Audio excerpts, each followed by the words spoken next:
everyone. So today we are doing class 9 physics chapter number 1 motion.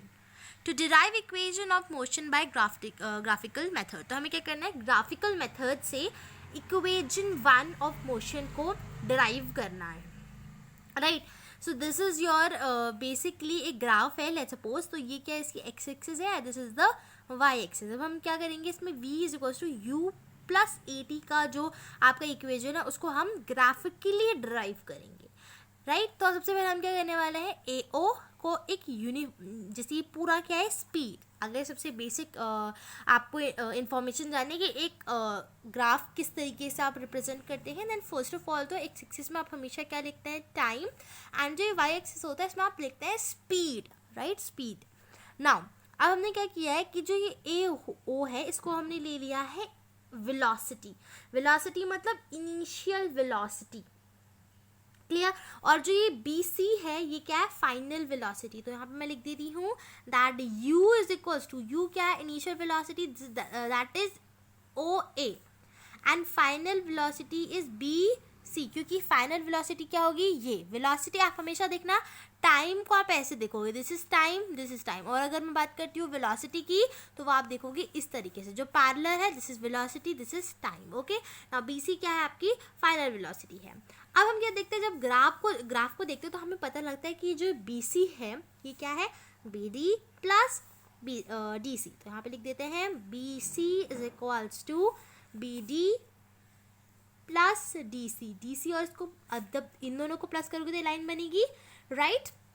अच्छा, ठीक है. अब हमने क्या देखा है that v is equals to, यहाँ पे हमने क्या देखा है, v इज इक्वल्स टू क्या है, बी सी है. तो अगर मैं इस बी सी के जगह v रख दूँ तो क्या कोई प्रॉब्लम होगी, नहीं होगी. तो यहाँ मैं लिख दूंगी v is equals to B D plus D C. Clear? इतना हमें समझ में आ गया. अब हमें एक और चीज़ पता है दैट जो DC है वो AO की इक्वल है नहीं है? यहाँ पे देख दो, DC AO की इक्वल है नहीं है? है. तो हम क्या डाल सकते हैं यहाँ पे, that DC is equals to AO, right? अब हम क्या करते हैं, जहाँ पे DC है यहाँ पे क्या लिख देते हैं, AO, राइट? तो यहाँ पे लिखते हैं V is equals to BD plus OA या AO.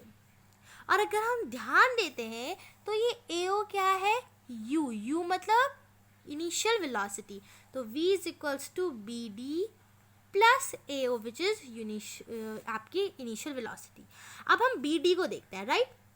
अब हम बी डी को देखते हैं. अब जो ये बी डी है ये किसके पैरेलल है, बी डी आपकी वेलोसिटी के पैरेलल है. अब हमें ध्यान से देखना है, अब हमें एक और चीज़ को ध्यान से देखना है. देखो, अब हमको क्या करना है ना, जो स्लोप है, कौन सा स्लोप है, वेलोसिटी टाइम ग्राफ का जो स्लोप है, राइट, वो इक्वल होता है एक्सक्लरेशन की. अगर हम समझे कि किस तरीके से, सो देन हमने क्या करा है, शॉर्ट्स में इसको ऑलरेडी अपलोड करा है. यू कैन सी दैट किस तरीके से जो ये स्लोप बनता है. स्लोप क्या होता है, कोई भी ग्राफ रहता है, जैसे like this is a graph, ठीक है, ये कोई दिस इज अ ग्राफ और ये टाइम है, तो इसके बीच वाला दिस एंगल इसको हम बोलते हैं स्लोप, एंगल को हम बोलते हैं स्लोप. तो वो एंगल जो होता है वो क्या होता है, एक्सक्लरेशन होता है, राइट? एक्सक्लरेशन होता है. किस तरीके से होता है, we have already uploaded a video, right? You can go and check it out. Now B D plus U. Now acceleration की अगर हम बात करें तो ये क्या होता है, एक्सक्लरेशन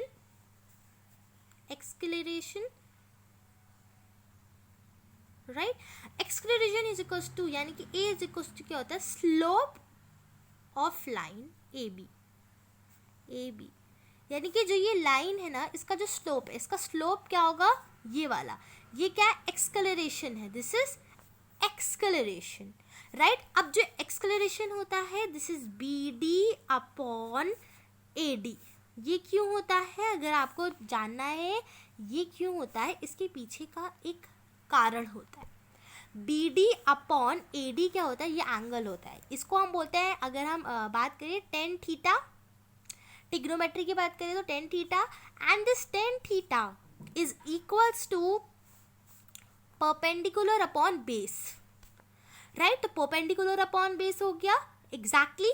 अगर हम बात करें एडी की तो ये एडी क्या है, टाइम. एडी क्या बताता है हमें, टाइम. तो हम यहाँ पे लिख देते हैं b D upon time, because AD is equals to time. That much clear. अब हम क्या करते हैं, ए को यानी कि जो टी है इसको ए के साथ इनटू कर देते हैं, टी प्लस बी डी, यानी कि यहाँ पर जो हमने बी डी है ना इसकी जगह हम क्या लिख देंगे, a t. So equation 1, so putting PUTTING putting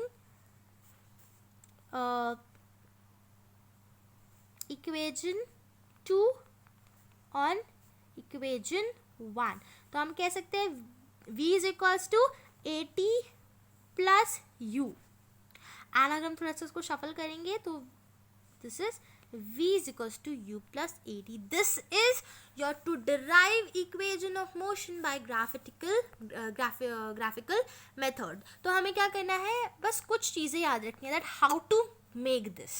simply हमें फिगर याद रखना है, और अगर मैं इन शॉर्ट बताऊं कि हमने एग्जैक्टली करा क्या, सिंपली अगर हम बात करते हैं किसकी, हम इस लाइन से स्टार्ट करेंगे यार, starting from this line b D plus D c होता है, डी सी इक्वल्स टू हो जाता है ए ओ के, ए हो जाता है यू के, यानी कि B D plus A O, right. And B D plus A O को हम जब यहाँ पर यूज़ कर रखा है हमने, right, and this is u, and B d क्या है, हमारी फाइनल वेलोसिटी है, राइट। अब हम क्या करते हैं, बी डी, अब जैसे देखो हमने वेलोसिटी लिया तो वेलोसिटी हमने क्या ली है, आपकी बी डी, राइट। अगर हमने यहाँ पे बात करी है ना, v is equals to B d, यानी कि इस बी डी प्लस यू को हम बोलते हैं ई ओ। ई ओ क्या है, बेसिकली हमारा फाइनल वेलोसिटी, राइट। तो हमने क्या किया, सिमिलरली हमने एक्सेलरेशन निकाला, एक्सेलरेशन यहाँ से निकाला हमने, फाइंड आउट करा, क्योंकि अगर हम जब एक्सेलरेशन निकालते हैं तो हमें क्या मिलती है, ये वाली, दिस इज अपॉन दिस, तो b D upon d c, फिर हमने b D upon d c को जब पुट करा तो हमें क्या निकल गया, first equation of motion which is v is equals to u t plus v is equals to u plus a t. I hope आपको समझ में आया होगा एक्सप्लेनेशन। Thank you.